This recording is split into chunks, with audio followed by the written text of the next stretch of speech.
What's up, everybody? Welcome back to Brojo Members Only webinars. Today we're going to be easing off the whole kind of masculine approach that I'm so fond of and talk more of a feminine values collection.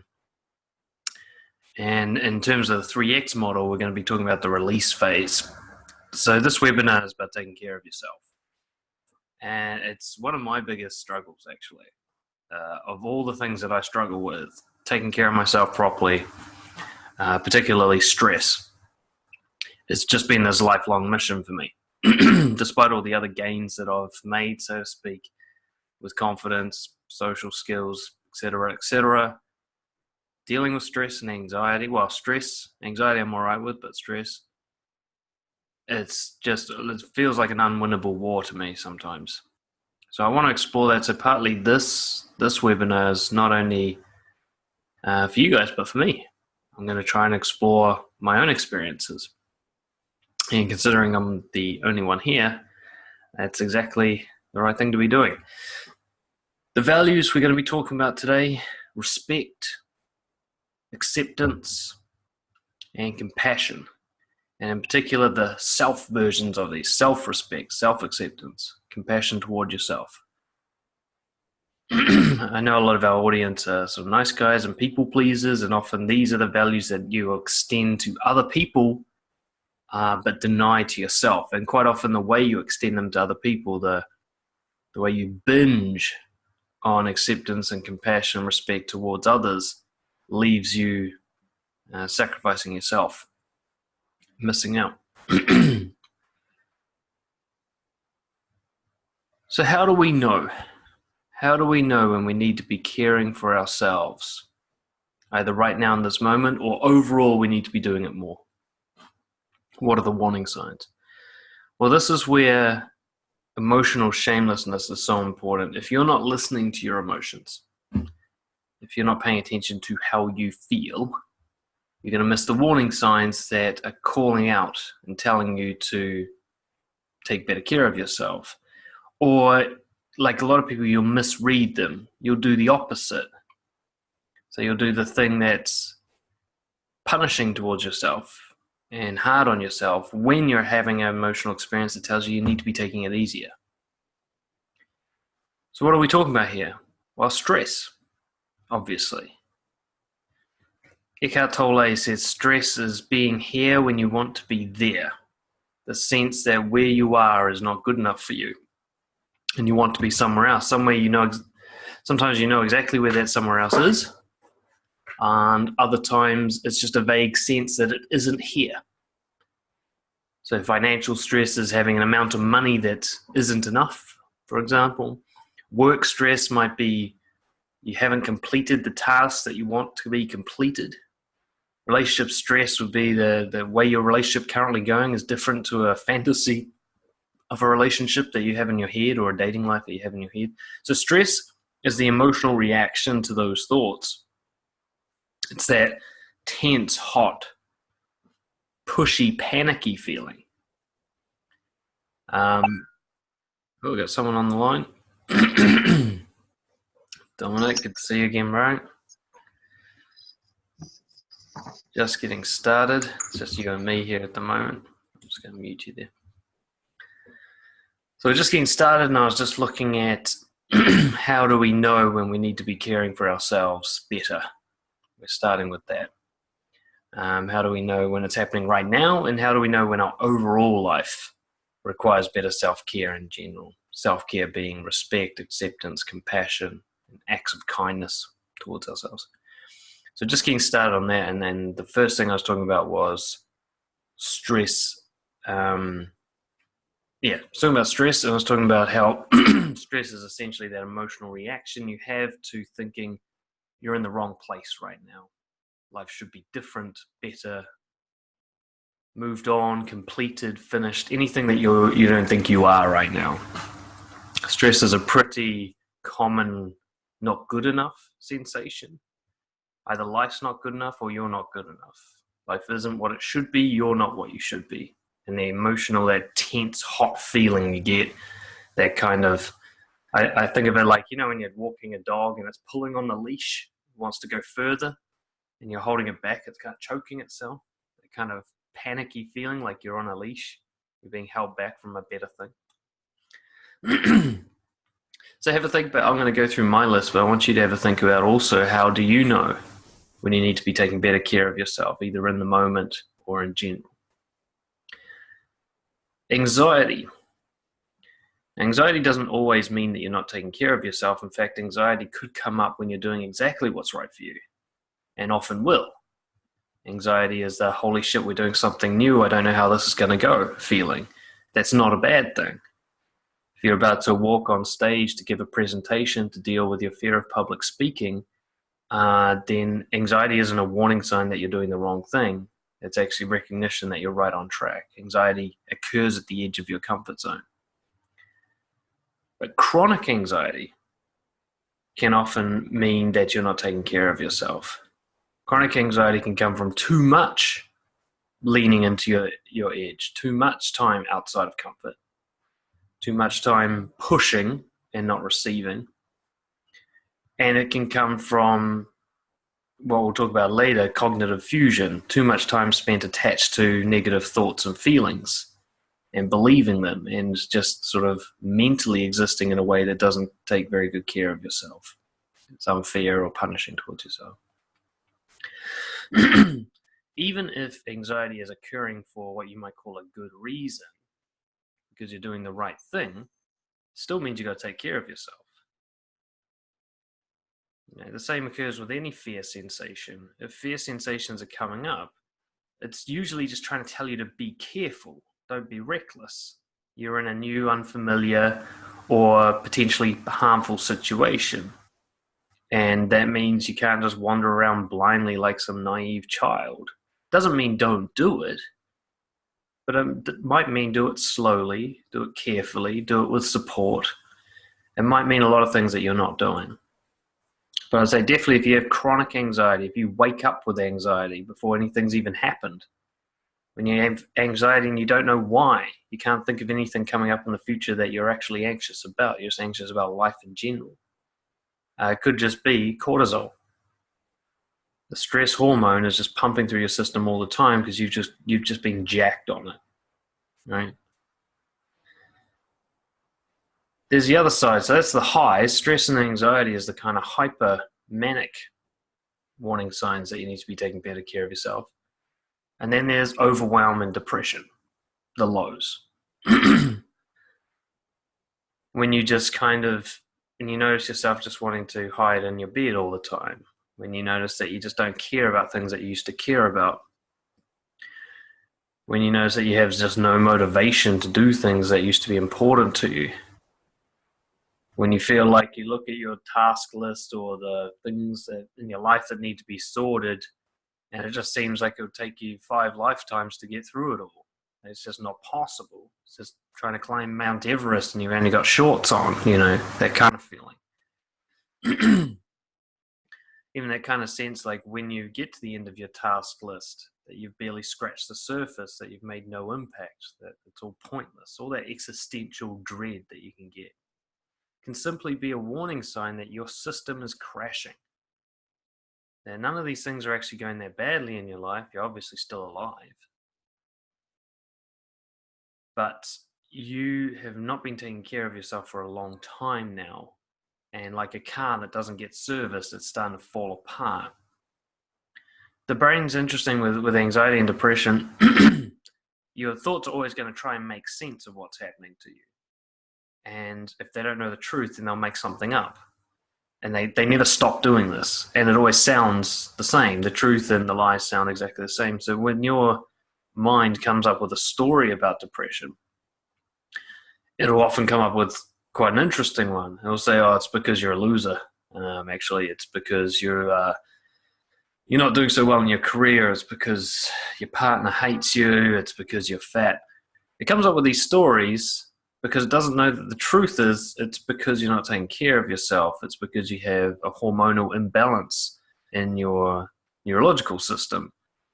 It's because you've been binging on stress and cortisol for months now, and it's actually literally deteriorating your muscles and your organs. Your brain doesn't know that's happening. Your brain can't do that kind of conscious scan and go, oh, actually, it's my liver. I can see it. My liver's deteriorated, and that's causing all sorts of painful hormones to be flooded through my body. It doesn't do that. It just looks at what's happening with you and goes, I feel bad. It must be because I'm a loser. Yeah. Which, of course, one of the reasons we're talking about this is quite often our reaction to warning signs that we're not taking care of ourselves is to do the opposite of what we need. To start working harder, start pushing ourselves more, to behave in a way where we actually make the problem much worse. We'll talk about that today. Nick, welcome on the call, mate. We're just talking through the symptoms. How do we know when we need to be caring for ourselves better? If you can think of any more while we talk, please type them in the chat box there. Third one, loss of focus and losing track of what your priorities are. So when you're on top of things, when you're taking good care of yourself, you know what you should be working on, you know what you should be avoiding, you know what's important to you and what isn't. But as you start to get into burnout and crashes from not taking care of yourself, it can be really hard to actually know what you're supposed to be doing. I've been through burnout before, and I just remember I'd sit in front of my computer at work, and I just wouldn't know where to start. Something I knew quite clearly a few months ago. I knew what was important, what wasn't, what needed to be first, what needed to be second. But when I was really burned out, I'd get to work and I wouldn't know what was what. I didn't know what mattered. I didn't feel any, because I was so crashed and depressed, I had no emotions to tell me that's exciting, that's annoying, that's boring. I didn't feel anything about anything, so I had kind of no indicators. So if you feel real unsure of what you're supposed to be doing with your day, what you're supposed to be doing with your life, sometimes this can happen for different reasons, but sometimes it can simply happen because your brain is exhausted and it can't do these kind of functions right now. It's too busy just trying to survive. So flooded with cortisol or burned out by adrenaline or whatever, something negative kind of thing is going on, and it just doesn't have the tools to deal with these problems right now. A really obvious one, another sign, is health problems. It's amazing how often people have health problems and they do not connect it to their brain. People like to often think that their brain and their body, or their mind and their body, they think that those are separate units somehow, rather than understanding the brain is one of many organs inside the body, and that it and the rest of your body is affected by everything else in the body, right? You'll know it if you've ever had a long-term injury. You know, so if you've got a long-term injury and it really like if you've got a broken leg and you're in a cast for months, or you've got some sort of pain in your back or something for a long time, you'll notice it affects your mood. It affects your decision-making. Of course it does. You cannot just function with a bad back as if you don't have a bad back. It becomes part of your reality. So health problems can often go the other way around. You might be having a health problem and you think that, I've just got the flu or I'm getting a bit sick this winter, rather than thinking, actually, this is happening because I'm not taking care of my brain. My brain is no longer functioning in a way that can take care of my body because I haven't been taking care of it.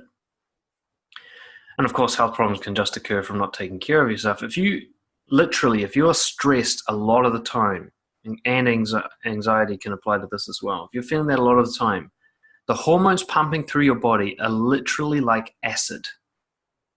They eat away at muscles, at nerve fibers.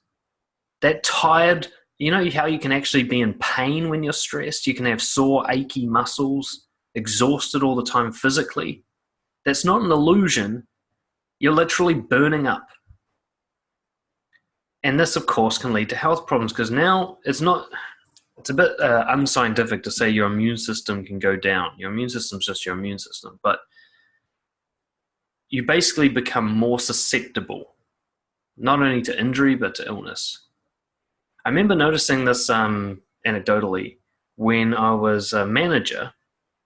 I would notice that my staff members who were the most miserable, either personality-wise or just mood at work, were also the most sick.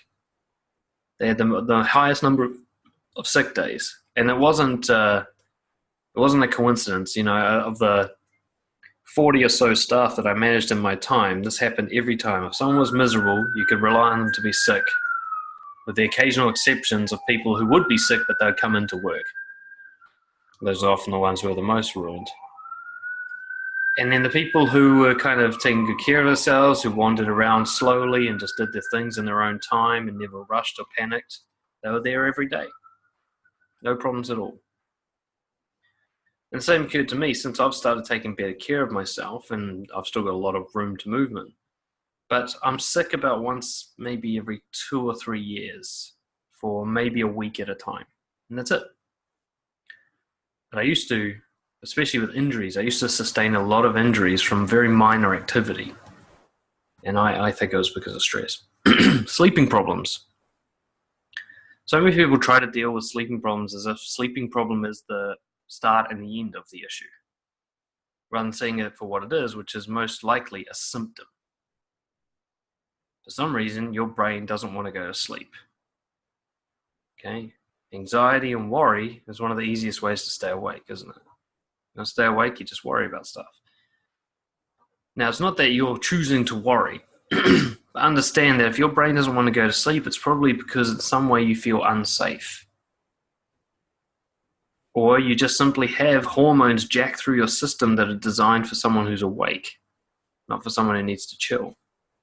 But you find it's very hard for unsafe people to sleep. Their brain doesn't want to go that far away from being able to fight or flee. So another symptom might be actually feedback from reliable sources. Are people you know commenting on the way you look and the way you've been lately? People you know and trust, people whose feedback is reliable. Are they saying you look thin, tired, exhausted? Are they worried about you? People don't just say that randomly. Some do. Some people, no matter when you see them, they're always going to say, oh, have you lost weight? It's like something they can't help themselves doing. But if someone you know and trust for a while, somebody usually gives you pretty accurate feedback, starts commenting on the fact that you look tired. Your face really can't hide exhaustion. It can't hide stress. You get bags under your eyes, your skin gets dry, you get a pinched look as your muscles are constantly contracting. People notice that. It's very obvious to other people. If they're saying it, it's probably true. If you're like me, one of your biggest problems with dealing with stress is that you don't want to admit that you're stressed to yourself, let alone other people. So when other people mention it, you will deny it. You won't accept that they might be right. And this is going to be one of the biggest barriers you'll ever have to taking good care of yourself, is not allowing yourself to believe that you need care, that you're not as strong as you thought you were or that you wished you were. As Dominic says, totally my situation right now. Mine too. So this has always been my personal battle. It's the one I still haven't won as a battle. I'm at the point now where I will allow myself to believe that I'm stressed, but I still have a lot of problems accepting it, of not trying to fix it, which we'll talk about soon. Another warning sign, frustration and irritability. Are the little things getting to you? Are you clinging on to the little things that upset you, ruminating on them, thinking about the unfairness of the world? If someone cuts you off in traffic, does that ruin your whole day? If some minor thing, if your computer won't load up or lost a file, do you instantly lose your temper? Do you find it's easy to wind you up and set you off? Especially easier than usual, or easier than a time in the past that you can remember. This isn't your personality now. This is something new. There are some people who are just wired that way, and they've been that way since they were a child. But if you weren't that way since you're a child, then this is a warning sign. There's a shift in your temperament. This is one of my biggest ones. Like, my computer will be a bit slow to load, and I'm just instantly like, oh, come on, what the hell? As if something bad's happened to me. And yet there's no physical marks, there's no consequences to this thing happening. It's just slightly inconvenient. Nick says, I blew up a woman today over fairly small things. Well, then you're probably on the right call. For me, when I talked earlier, one of the warning signs is not having priorities and focus. If you're caring about everything, the things that usually aren't important to you, like some other person behaving in a slightly annoying way, and not caring about the big things that matter to you, self-confidence, global warming, your children, whatever it is that you rank as important, then you're probably not caring for yourself. Caring too much about things that don't matter can actually lead to this problem in the first place. This can be the cause. If you're somebody who does not prioritize what matters and what doesn't, and lets the little things truly slide and go wrong, well, then you can end up burned out, because that's not taking care of yourself. Priorities is one way of taking care of yourself, especially deprioritize all the things that don't matter. We'll talk more about that later. And the last thing I want to mention as a warning sign, and actually as a cause, is cognitive fusion. Cognitive fusion, as I mentioned before, is attaching to thoughts and feelings that hurt you. Well, it's actually attaching to any thoughts and feelings, but in terms of what we're talking about today, to lose respect, self-acceptance, and compassion for yourself often comes from attaching to thoughts and feelings that not only aren't representative of the truth, but are painful when attached to, like thoughts from the I'm not good enough story, or feelings like stress and anxiety. So for you guys, for Nick and Dominic on the call, can you think of any others that I'm missing from this list? Any other warning signs that say you need to be caring better for yourself right now? Type them into the group chat if you can think of any.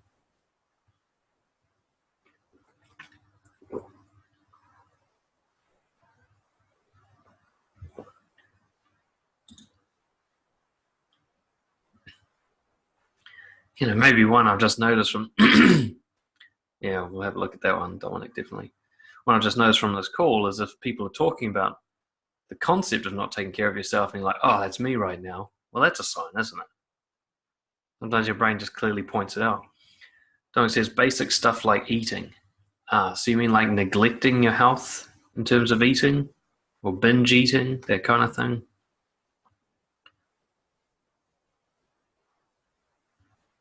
Not eating, yeah. Yeah, definitely goes into the priorities problem. If health is important to you, and then you find that you're not eating enough, you're eating shit food, you're not going to the gym like usual, you're skipping out on stuff that's important for your health, your brain's suddenly like thinks work's the only thing that matters, or something else is the only thing that matters, or sleeping is the only thing that's good. That's a warning sign for sure. The same when I talk about priorities, you can also neglect your hobbies, neglect your social life. These are the common things to go downhill when you're not taking care of yourself, where you feel that you're too busy, that you don't have enough time, now's not the right time, or you just don't have the energy to do it. Ironically, these are often the things that will get you out of this trap. But of course, you neglect the very things that help. Nick says, getting angry quickly. Yeah, over small things. That kind of short fuse. Again, some people are naturally short fused. It's not always a warning sign, it's just kind of who they are. But if that's abnormal, if you notice it, it's like I usually don't get pissed off at that, or that doesn't actually matter to me, why am I getting angry at it? That can be a warning sign you're just not taking care of yourself. Your brain is overloaded, the system's crashing. That's why you're getting these kind of abnormal pieces of behavior that don't make sense, because the system's not working properly. You're driving a car that hasn't been maintained. Driving a car with no oil. Shit's going to go wrong. And from inside the car, you can't see what's going wrong. You can just see the symptoms.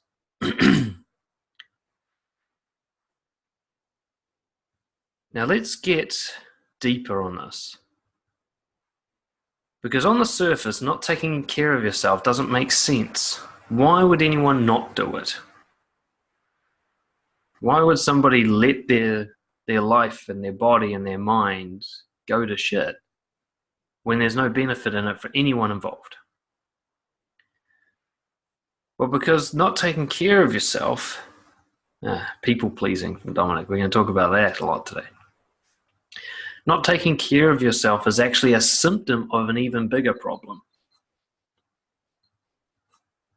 which is lack of self-acceptance. Being uncompassionate and unkind to yourself, not taking care of yourself as well as you take care of others especially, is a kind of punishment.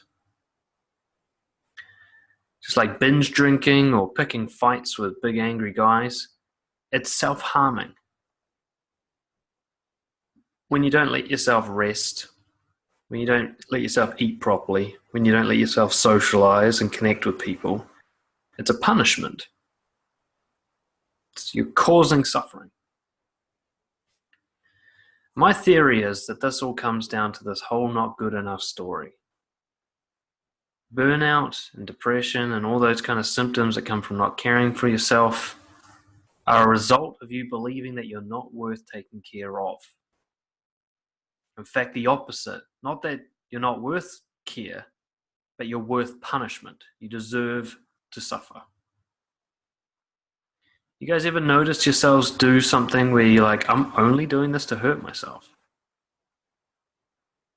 I used to do it occasionally when I was a smoker.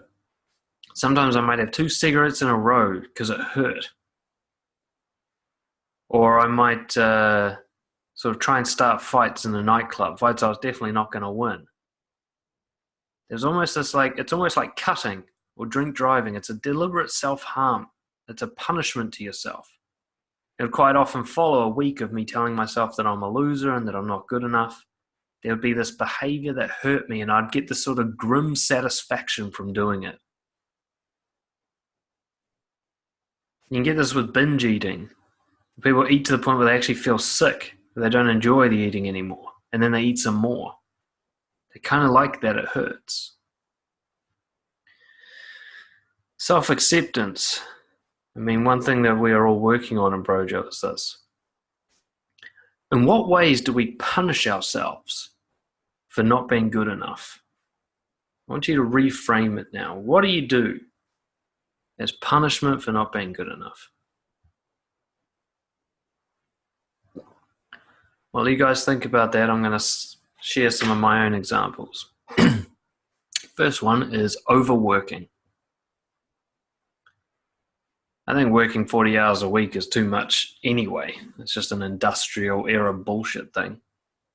Our most ancient ancestors, when their habits are studied by anthropologists, they come to the conclusion that they worked about 20 hours a week maximum. And the rest of the time was spent with leisure and time with family. Now, most of us will work far more than 40 hours a week, especially if you include sort of working overtime or all the driving and stuff involved with getting to and from work and everything like that. But overworking is definitely one of the ways I punish myself. When I'm stressed or not feeling good enough, I make myself work harder. I tell myself that I'm not doing enough. That's a punishment. Next is looking at faults or shortcomings, being self-critical rather than good and positive things.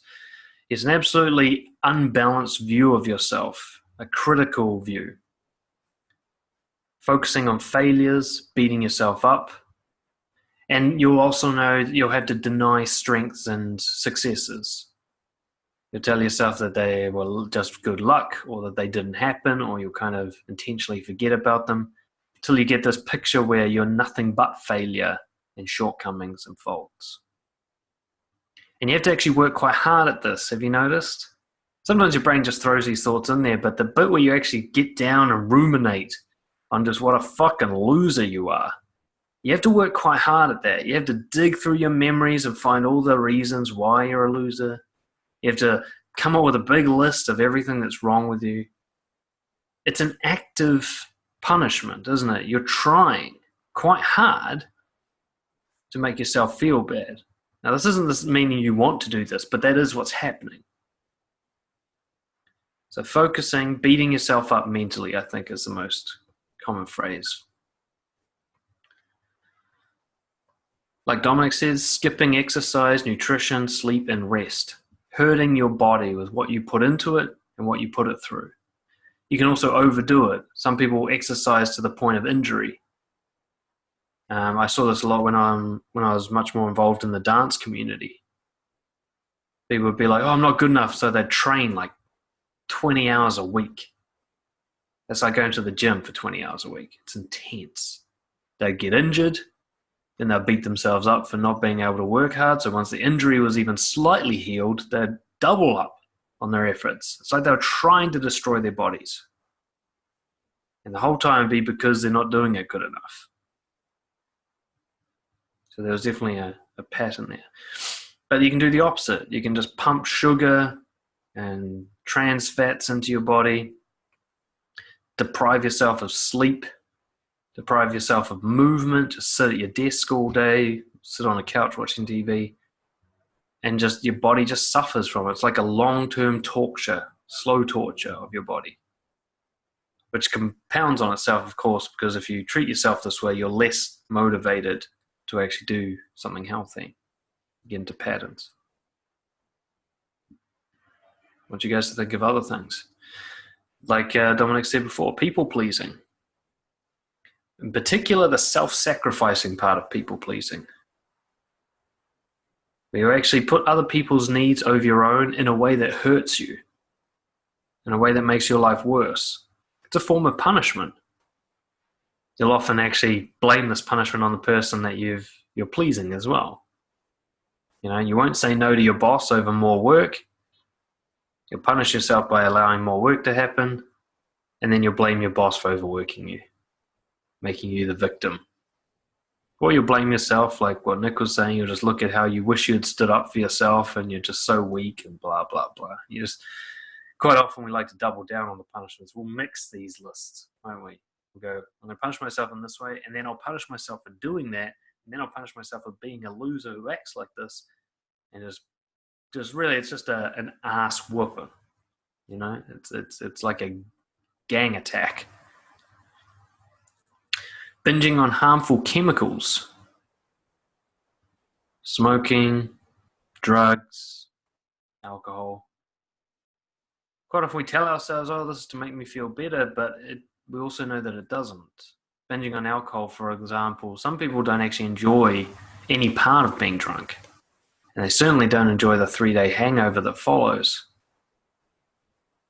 But if you notice that you tend to get drunk or use drugs when you're stressed, not only is that a coping mechanism, you might also be trying to hurt yourself in a subconscious kind of way. Same with overeating. There are some people who literally eat themselves to death. It's a very slow form of suicide to overeat into obesity. Smoking's a really interesting one. I used to smoke all the time. You know, I was addicted to nicotine or whatever. But for the life of me, one thing I always knew when I was smoking is that it had no benefits. All the benefits in my head were a lie. So if I told myself it reduced stress, it's like, well, my stress was actually increased by my need for a cigarette. So if I didn't have that, I wouldn't have stress to get rid of. So I knew that smoking was kind of a lie, that any of the benefits in it were non-existent, but I'd still do it. And I'd do it a lot when I was stressed. It's almost like an extra pain. It actually hurts. If you've never smoked before, it actually hurts as it goes down. It's like trying to breathe in like fiber. You can feel it. And you smoke hard enough, it actually like hurts your tongue. I used to get like little blisters on my tongue. I got a lot of pain from smoking. But I'd really do it when I didn't like myself a lot. Reckless behavior. When you start doing things that's dangerous. You see this a lot of men. Drink driving or driving fast.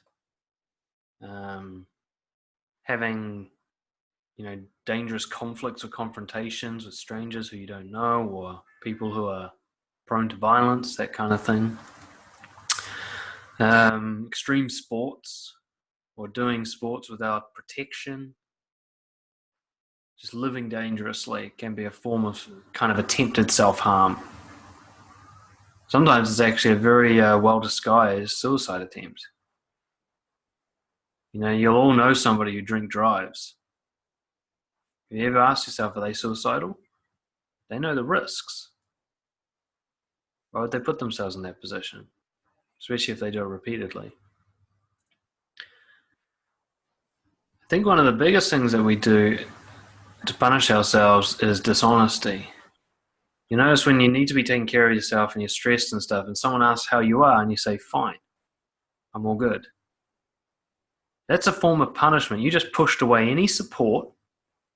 You just lied, which creates shame. And you just told yourself that how you feel isn't good enough. You're setting yourself up with these lies. You're setting yourself up to be isolated, to suffer more. You've now made a lie that you've got to keep going. You know, next time they ask you if things are okay, you got to say, yeah, I'm all good again. Sometimes you might even lie like, they said, oh, you look tired. You're like, no, I just look like this when I'm thinking.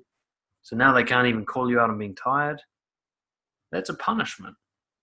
You're isolating yourself. If you did that to someone else, if you said, if you made it so that they couldn't access support, you'd consider that a cruel thing to do.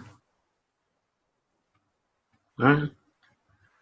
If your kid was sick and needed to go to the doctor and you just told the doctor, no, the kid's fine, you'd consider that an act of neglect. And yet you do it to yourself. Self-punishment. Isn't it amazing? Just stop and think, as it just kind of hits me now. How if we've treated other people the way we sometimes treat ourselves, we'd consider it to be absolute cruelty. We would hate someone who treated other people that way. And yet we're quite okay with doing it to ourselves. Think about how would you feel if you forced someone to work double hours? What would you think of yourself if you were that kind of person? What would you think of yourself if you were someone who denied basic nutrition to somebody, who wouldn't let them eat healthy, prevented them from getting the food and the sleep and the rest they need? Like if you're one of those neighbors that blasted loud music so that nobody in the neighborhood could get some sleep, would you consider yourself a good person? If you force somebody to do drugs, if you wouldn't let them experience any normal emotion, would you consider yourself a good person? If you push people into fights and dangerous behavior, and yet you do all these things to yourself. I'm just going to reset the videos because they're doing this stupid thing that it sometimes does. Hang on a second. There we go.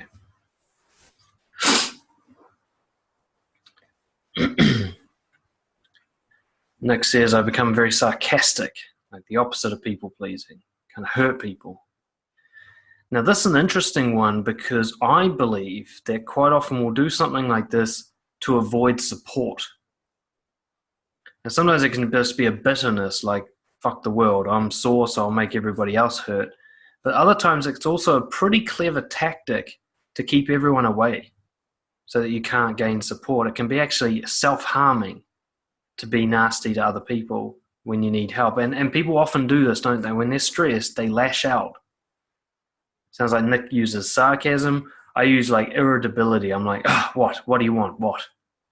I'm like that. So that kind of warning sign, again, it's a way of isolating yourself and continuing the self-punishment. This is a loop. We don't think we're worth support, so we push it away. And because we don't have support, we believe we're not worthy of it. And so we push it away. And we get stuck in that loop. Crappy connections is one of the other ones I had on my list. Allowing yourself to hang out with people who just aren't good for you. It's a form of self-punishment, saying I'm not worth better company. Or I'd rather spend time with terrible people than time alone. Like being by yourself isn't better than being with awful people. I want you guys to think about it, like how else do you punish yourself? In what ways does the not good enough story lead you into behavior that makes your life worse? What's the loop? And in particular, what we're going to look at now is why on earth would we behave in such a weird way? What do we gain from it? So I've got some ideas, but I want you guys on the call as well to think like, what's the upside? What is the upside to being unkind to yourself? There must be one. Your brain works on a cost of benefits analysis system. Your brain makes a final decision based on thinking that something is worth more than it costs every time. And if you take that frame, you'll start to understand yourself better. You'll see, why do I do things that seem to hurt me? Well, it's because your brain thought it was a good idea. That's why. You need to figure out why it thought that. Nick says, it's so easy to focus on self-punishment. How do you love yourself? Now, I should have pointed out at the end, we're going to look at the solution to all of this. Okay? But how do you love yourself? I want you to think of that as a verb. You know, how do you not love yourself as a verb, isn't it? It's an action. All those things we talked about, those are actions you take to hurt yourself. So the solution is also going to be an action. It's going to be actions you take to be kind to yourself. If you treat yourself as if you're worthy of love, you will be worthy of it. We'll get to that soon. But first we have to understand, how did our brain come to the conclusion that being unkind to ourselves is the best option? What's the real win? You know, this has been one of the most powerful psychological techniques I've ever used with myself and my clients. When somebody does something that seems to sabotage their life and seems to just cause them suffering, ask yourself, what's the benefit of it? Because your brain really does believe there is one. And once you understand what that benefit is, you'll be able to rewrite the story. For example, and this is particular to nice guys and people pleasers, martyrdom, the self-sacrificer. One of the pleasures in a really bizarre, skewed way that comes from being unkind to ourselves is we get to tell ourselves a story about how we're a martyr. I used to tell myself the story all the time. I'm sacrificing so that the rest of the world can experience a better life. When I told myself I'm a nice guy, what I meant was I'll take all the pain and suffering so that other people don't have to. The saint that I am. And this story was the real reason underneath the not good enough story. See, underneath the not good enough story was actually very high arrogance. Well, I am special. I deserve specially negative treatment. I'm entitled to punishment because I am the savior of other people. You get this with people pleasers in the workplace all the time. They will sacrifice themselves, their enjoyment of life, to take on everybody else's work. Why? Why would you do that? Unless you actually took some pleasure in being that person. And you must take a lot of pleasure in being that person because you'll choose that behavior over kind behavior to yourself.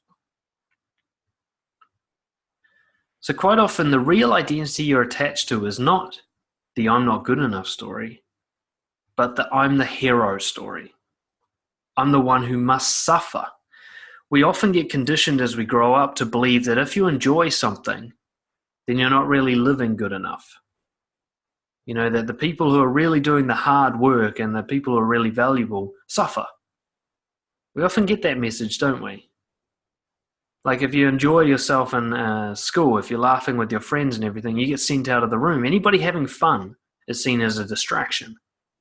For someone who's serious and fucking miserable, you know, they're the star student. So this idea that like, if I'm suffering, it means the rest of the world must be doing better, therefore I'm a hero.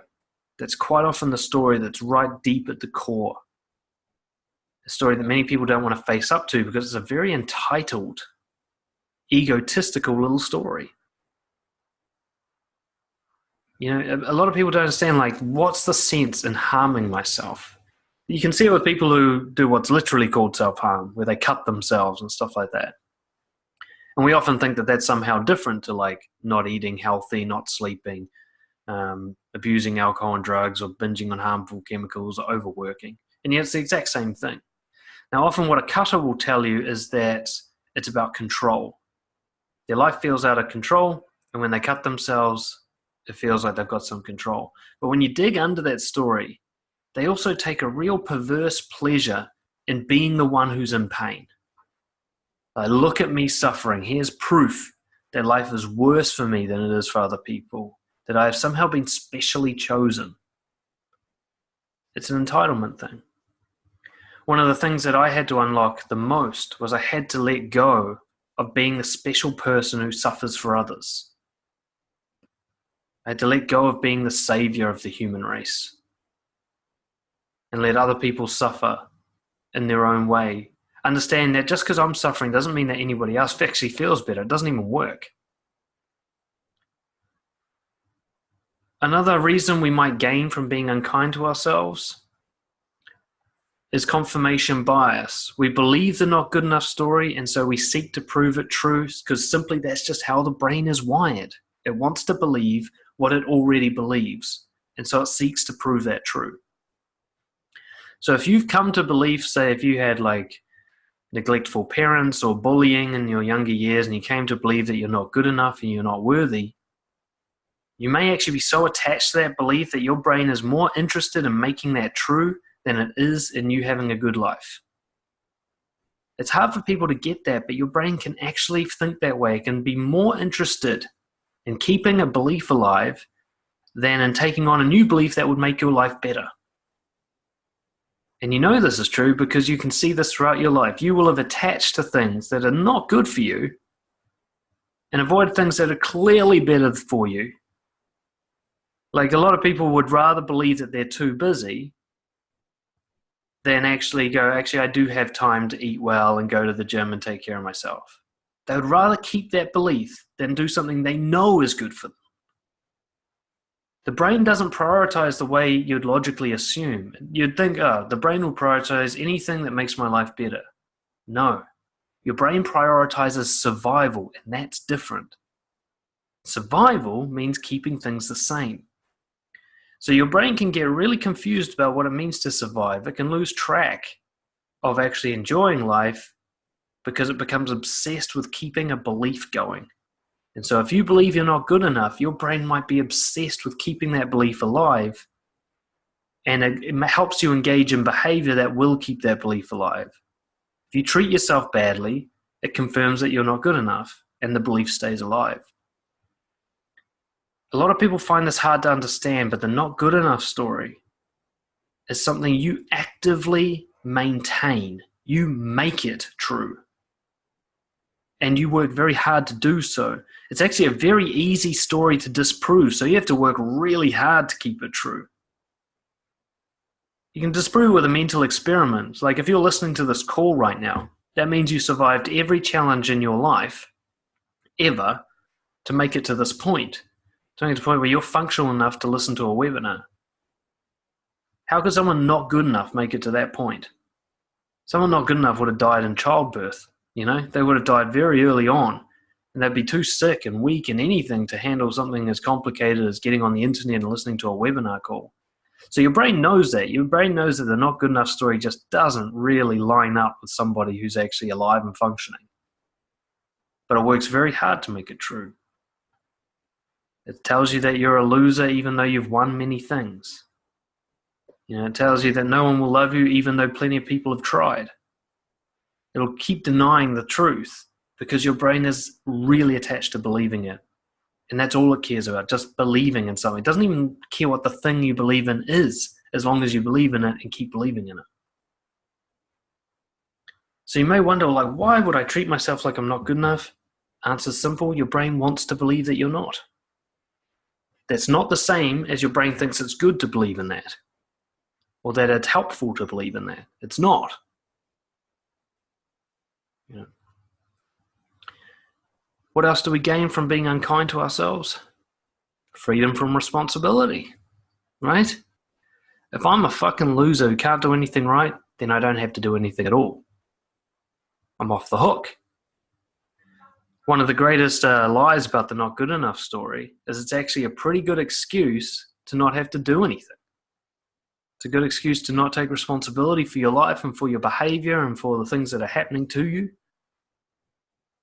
It's a good excuse to avoid the effort of taking care of your health or the effort of maintaining and building social connections, or the effort of doing a good job at work, or whatever.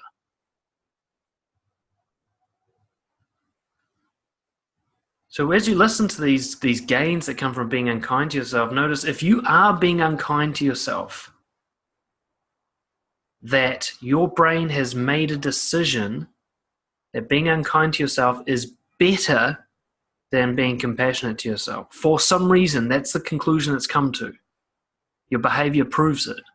Your behavior always tells you exactly what your brain has decided. You might think, hey, I want to take good care of myself, but if you're not doing that, then your brain has decided not to do that. It's very simple. So you can want something and believe in something consciously all you like, but your behavior tells you the truth every time. Someone can say, I keep my promises, but if they break their promises, then that's really what their brain wants to do, is break promises. But underneath that is a deeper pleasure. There's a reason, a good reason why you're being very unkind to yourself. There's a greater goal in mind. Freedom from responsibility could be one of them. Maybe your brain is more scared of being responsible than it is of having a shitty life. Also, a freedom from social guilt. Many of us have been raised to believe that if you're not suffering enough, then you're somehow taking it easy. That other people will have to bear your burden for you. Notice how people brag about being busy, or they brag about the things they've missed out on? And so some people will have a life that they just didn't want, and then they'll brag about it. They'll brag about the suffering they go through. It's like they're trying to prove to other people, hey, look, I do suffer. I'm doing my share of suffering. So sometimes you actually don't need to suffer. You could take much better care of yourself. You could deal with your problems in a much healthier way. But you allow things to go to shit because then you've got something to prove to other people. Then you can say, see, my life sucks. I'm one of you. I fit in now. Yay. Like Nick says, fear of rejection. Now, the fear of rejection is an interesting one because all of this behavior is a self-rejection. So when you punish yourself by, say, not allowing yourself to engage socially in a way that might lead to rejection, that is a rejection of yourself. And I think that is attachment to the not good enough story. A lot of us think we're afraid of rejection, and yet we can handle it fine when it happens. What we're really afraid of is that we're actually good enough and all that implies. Because if we're good enough, then we're not a martyr, we're not special. We have to take full responsibility for our life. That's a lot of effort and work. And a lot of people might feel bad because we're doing well. That's the risk we have to take if we care for ourselves. And also, some people need justification for treating other people poorly. So if I have a life that's full of suffering, then I feel justified in making other people suffer. Someone's stressed out, they feel justified when they snap and yell at their partner. So, well, I had to because I have a shit life. It's just how I feel. They get to blame it. Again, it's that lack of responsibility. If I get to blame my behavior on the hard life that I have, I'm avoiding responsibility for it. I'm avoiding the obvious fact that I made my life hard. I've done this to myself. So we're going to have a look at solutions in a second, but I want you guys to stop and take in the idea that you actually do this to yourself for a deep, dark reason. Until you face the truth about that reason, this will keep happening.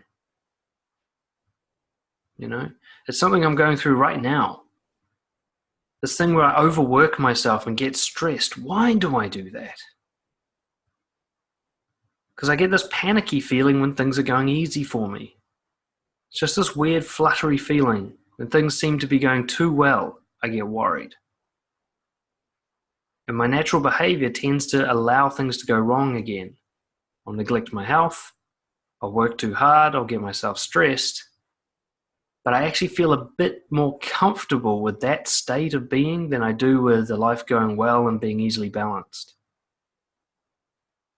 There's a deep, dark story in there of self-sacrifice, of wanting to be not good enough in a sense. So what happens when we stick to this for a long period of time? Well, we get burnout, don't we? Long-term physical diseases and injuries. This can even lead to death because it can cause cardiac issues and even be a provocateur of cancer. Long-term depression and chronic anxiety. That constant sense of being behind, too busy and rushed, of never catching up. That fight or flight response on all the time. We attract other people like us. We end up being surrounded by people who think in similar ways, so we end up with a very negative social circle. You'll find yourself surrounded by people who complain and whinge and stress themselves out too. You can have a low quality lifestyle, all work and no play. Certain things get neglected, or we're surrounded by things that are not suited well to us. One of the worst things that happens is this sort of low physical performance that just gradually deteriorates over time. You start to realize that you're always a bit tired or weak or slow to react or disorganized. Now, there was actually a long time ago you didn't have these issues, and now you think, oh, I'm just getting older perhaps. But you're actually performing well under your peak because you're just running like a tired old engine. You're barely keeping going, and that's your new normal. And it happens so slowly and deteriorates so slowly over time that you just don't even really notice it happening, like putting on weight. And you get stuck in the loop, a revolving pattern where you confirm the not good enough story and compile shame. So you think you're not good enough, you treat yourself like you're not good enough, and then you believe you're not good enough. So you keep treating yourself that way.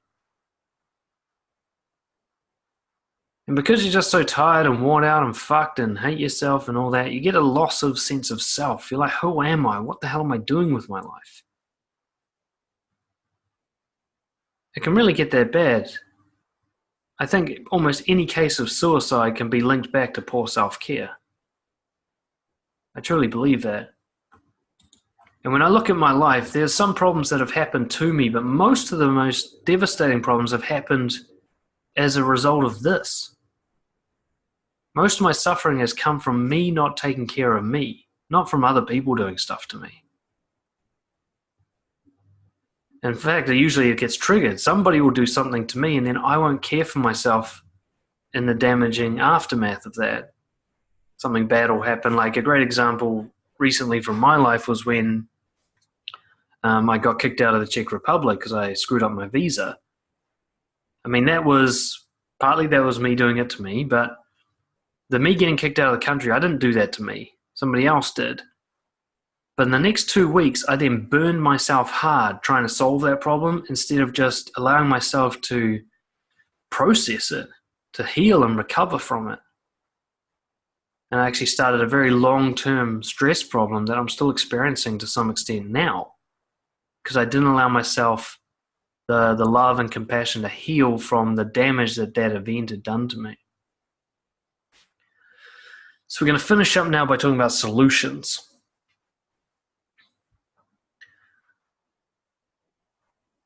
I think the most common theme to these solutions is you're going to have to do the opposite of what you feel like doing when you're in this stressful state.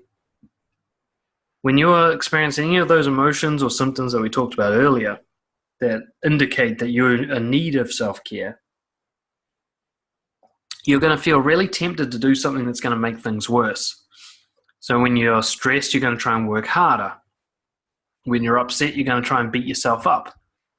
When you're lost focus, you're going to add more tasks to your list. When you've got health problems, you'll binge on sugar. You tend to do the thing that actually makes the problem worse in the first place. And so keep in mind that when you're stressed and anxious and down and so on, when you've got all the warning signs that you're in need of self-care, don't take the first option your brain puts up because it's almost certainly going to make it worse. When you feel like you need to speed up, odds are you need to slow down. When you feel like you should be doing more, odds are you need to be doing less. Okay. When you don't feel like doing something, odds are you really need to do that thing, like go to the gym or eat healthy. One of the first things I'll talk about is an acceptance and commitment therapy technique called diffusion. Now, I'm not going to go into it now because that's a whole thing on its own, but I do have some resources that you can search for on the Brojo website. And diffusion is simply about acceptance of thoughts and feelings, not fighting against them, not arguing with them, but just allowing them to be. And I'm going to share one of many simple techniques here. And it's just 10 slow breaths. So when you notice that you're having any of the symptoms, the internal symptoms of not taking care of yourself, just stop whatever it is you're doing, no matter how important the task is.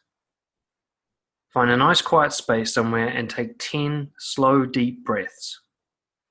And during those slow, deep breaths, every so-called negative thought, feeling, sensation that comes up, just identify it and then go back to the breathing, focusing on the breathing. So I might take a big breath, like, and a thought pops into my head like, oh my God, I've got so much work to do. And when that happens, I'll say, okay, I'm having a thought that I've got so much work to do. Now back to my breathing. Oh my God, there's not enough money in the bank. Okay, I'm having a thought that there's not enough money in my bank. Now back to my breathing. Oh, my chest, it's heating up and tense, it's stressed. It's okay, I'm having some sensations that my brain likes to call stress. Now back to my breathing. Just like that. Now, you're not trying to get rid of the thoughts or feelings. This is not a control technique. It's an acceptance technique. You're just looking at them, but you're also looking at them for what they truly are. Just a thought, just a sensation, not the truth, not a command, not an accurate perception of life, just a thought. Right? You can have the thought, I am a banana. Doesn't mean it's true. Well, no other thought is any more true than that either. It's just a thought. So diffusion, 10 slow breaths. It's a great starting point. If you start making this happen, I've been doing this a lot lately. Every time you feel those sensations, you take this time out for yourself to just accept what's happening with you.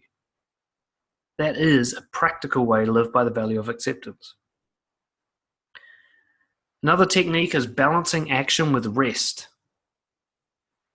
Now, most people who are burned out, they do way more action than rest. And most people who are depressed do way more rest than action. What I like to think is one of them earns the other. For every hour that I work, I need an hour of rest. And for every hour that I rest, I need an hour of action. So I actually start timing things. Like after I finish this webinar, I'm going to go and take a break for like half an hour, even though I've still got plenty on in my workday. I'm going to balance it out because I need rest. This is something you may have to force feed yourself, but balance is a great act of self-respect. It says, look, no matter what I need to do or have to do, taking care of myself is equally as important. Equally. So no matter how much somebody needs me to get that deadline in, or no matter how much somebody wants to spend time with me, they're only going to be able to do it once I'm rested.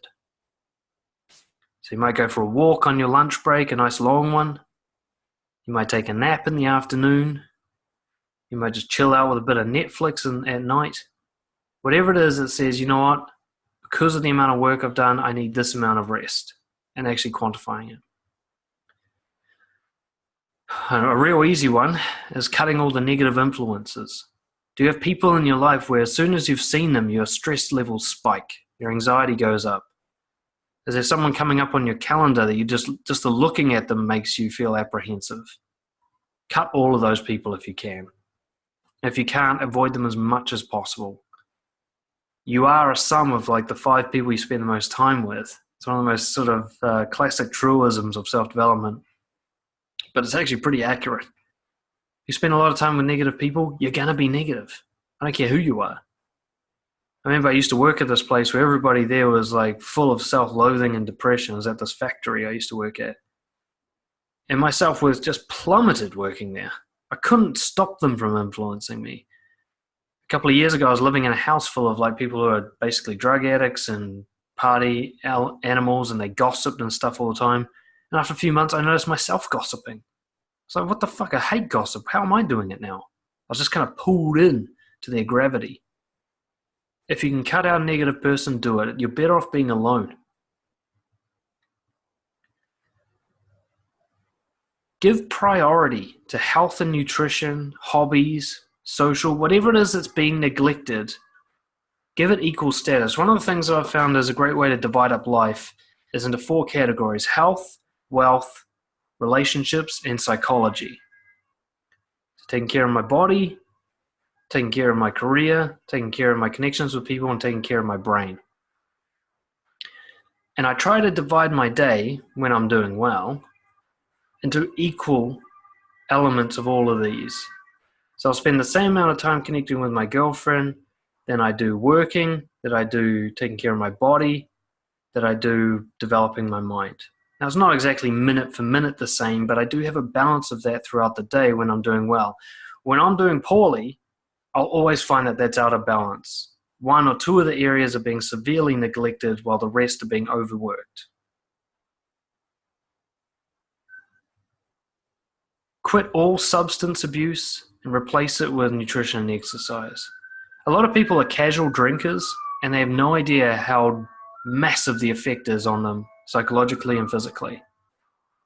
I had to quit alcohol once because my liver was inflamed, and I quit for 6 weeks, and I was amazed at how much extra focus I had and how much extra energy I had. And I was only drinking like once a week. But alcohol has a devastating effect. Alcohol is a poison. You understand that? It's a corrosive poison. So if you're drinking, even casually, you will be feeling way less than you could be feeling. I'm not going to tell you to stop drinking, even though I don't drink anymore. But the point being is, if right now you need better self-care, then at least quit for a set period of time, like a month. Just watch the difference. You'll be amazed at what 1 beer a week does to you. A key one is just slowing way down. What most people feel like when they're not taking good care of themselves is speeding up. Now, that's not the same for depressed people who just crash on the couch and do nothing all day. They need to speed up. But slowing way down means think things through. Take your time with every task. If that means you have to cut your task list in half and let heaps of things go wrong, so be it. Do that. Take an hour to have breakfast and lunch and dinner. Do a task slowly and do it well. Do it as if it's the last thing you're ever going to do before you die. Just chill on everything, but slow down. Slow down how fast you walk and drive, how fast you talk. It's amazing what slowness does to your sense of self. It gives you the sense like, I can take my time. It's a very self-worthy behavior. People who have high self-worth take their time. Everybody has to wait for them. Obviously, journaling. But journaling on gratitude and recognition, trying to give some weight to balance out the constant focus on your weaknesses and failures.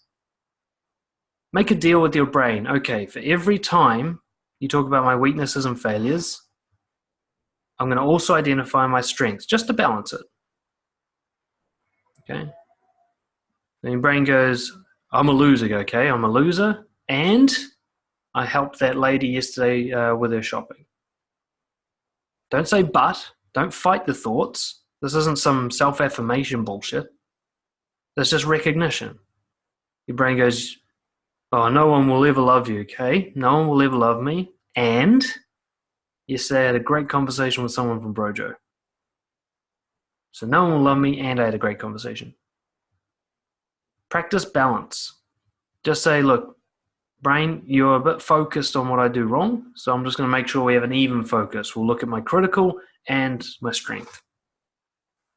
And you should write these things down, by the way, journaling. One of my key ones is just being honest always. In particular, being honest about the problems that you're having. Being honest about your stress, being honest about your anxiety, being honest about your burnout, being honest about your depression. Because if you hide those things from people, You double down on the shame. You're already feeling bad, and now you're saying it's wrong to feel bad. What's the pleasure in that? What's the gain in doing that? Let other people see that you're not as strong as they think you are. Let them see that you're not as confident as you wish you were. Give respect to how you feel by letting it be seen as much as you let anything else be seen.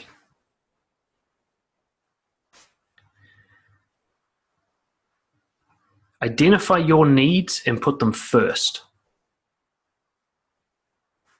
This is a critical one, especially when it comes to taking care of yourself. Because if you're in need of taking care of yourself, then people-pleasing needs to be put on the bench for a while. At least just a little while. You can't help others if you're coming from a place of fucked up weakness. If you really, look, you want to be a people-pleaser, fine. You want to help others, great. Do it from a place of strength. Get your shit sorted first. Make sure it's not an exhausted, burned out, depressed person helping them. Make sure it's somebody who's calm and focused, clinically detached, strong, emotionally healthy. Make sure it's that person helping them. And until you're that person, other people are going to have to take care of themselves. That might mean waiting years for you to get your shit sorted. And that was the case for me. Like when I finally gave up on people pleasing, I actually neglected other people for quite some time, and I'm glad I did. Funny thing is, it turns out they could survive without me. Who knew, right? But I realized I'm not really taking care of others if I'm destroyed. That means they're being taken care of by a destroyed person. That's not good care. Quite often it was harmful. When you help someone and you're knackered, it's not really help at all. Quite often it's just a burden on their life. And in the longer term, this is my final piece of advice. You need to work through the longer term psychological issues that created this pattern in the first place. Is it financial insecurity? Is it self-worth problems? Is it people pleasing? Is it attachment to the not good enough story? Is it the pleasure and self-sacrifice and being the martyr hero? Is it your absolutely devastating fear of responsibility? What is it that's underneath all of this shit? Take the time out every day to do a little bit of work on that. That's what Brojo's here for. Whatever your thing is, we've probably got a piece of content on it at least, you know?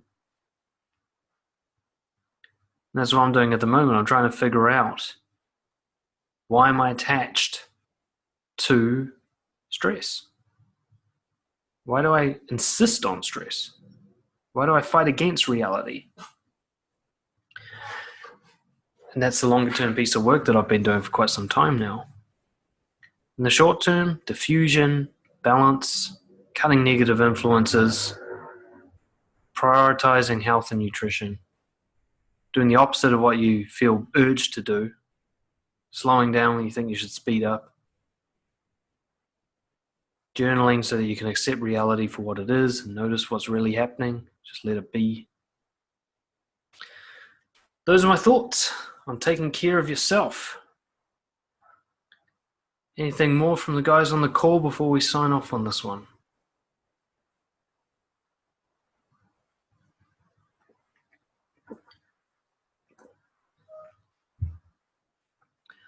Well, what I will say is this was, I enjoyed having this call because this is actually kind of one for me.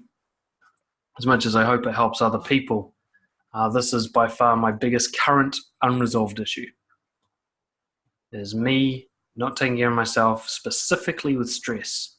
Pretty good with anxiety and even depression these days. Frustration, irritability, I'm pretty good at applying principles of stoicism to manage that.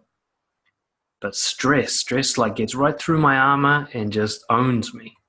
And I'm working on that at the moment. So everything I've talked about today, when it comes to stress, I'm actually a hypocrite with most of it. And I'm working on that stuff. But I know this stuff also worked on my anxiety and my depression and all the other things I used to struggle to accept and I'm now okay with. Even erectile dysfunction was solved through all of this stuff here. But stress is my next one. So I know this stuff works, I just haven't applied it properly to stress yet. So I hope it works for you guys. And I will see you all next time. Cheers.